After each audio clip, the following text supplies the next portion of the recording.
Ngayong araw nga pala ay magbubutas nga pala tayo ng piston natin dito sa may bandang pinaglalagyan ng piston pin. Ayan. Bali, napansin ko nga na wala siyang butas dito. Ayan, kamukha nung nandito sa picture. At dun nga ay nag-search nga ako kung para saan nga ba yung butas na to. Ito daw pala ay para malubricate yung ating piston pin. Yung sa may bandang gitnang part niya. At ayun nga, pagkatapos nga natin butasan, ito na nga siya. Ayan. So maliit lang nga pala na barena yung ginamit ko dito at madali naman siyang butasan. Ayan, para din daw ito mas tumagal pati yung ating piston pin. Ayun yung mga nabasa ko sa internet. At ayun na nga, next nga pala, ayun nga pala, nagbutas nga pala tayo dito. Ayan, bali yung butas nga pala na to ay ating pag-eksperimentuhan lang. Ayan. At ako nga ay na-curious din at nagtingin-tingin nga ako sa internet kung para saan nga ba yung mga nakikita ko na nagbubutas ng piston. Dahil nga maliit yung barena natin, ganyan lang din yung ginawa ko. At ang sabi nga pala nila, ang advantage daw nito ay para daw mas malubricate yung ating piston. Ayan, dahil nga papasok nga dito yung langis. Diyan mismo sa mga butas na yan papasok at doon nga tatagos nga yan sa ating syempre sa ating bore. Ayan, nakita nyo nga dito na hinigpitan nga natin gamit yung kalang at babarinahan pa nga natin to dito.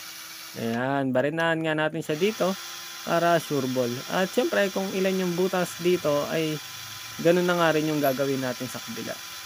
Ayan, medyo may kahirapan lang siya ng konti dahil nga wala tayo nung parang pantuldok sa kanya para automatic nakapix na rin yung ating barena. Pero DIY naman tayo kaya ganyan. Kung papansinin nyo nga pala, ito nga palang piston na to ay may gasgas na dahil ito nga palang piston na to dati ay nagamit ko na doon sa aking motor pero sira kasi yung connecting rod ko nun kaya ganyan yung kinalabasan niya. Kaya make sure nga pala na ma-check natin na maganda yung ating connecting rod dahil malaki nga pala talaga yung nagiging impact niya sa ating piston. Ayan, nagkakagasgas siya. At nga pala, nag-search nga pala ako sa internet kung para saan daw yung paglalighten ng piston. Bali, ito nga pala yung lumabas. At dito nga ay English nga pala itong ating mababasa dito. Kaya kayo na lang ang bahalang umintindi. Bahala na kayo dyan kaya nyo nang intindihin yan. Ayan maliwanag naman yung pagkakasabi niya ran. Ang problema nga lang, hindi ko talaga maintindihan. At yun na nga, bumalik nga pala tayo dito sa ating kabila nating piston.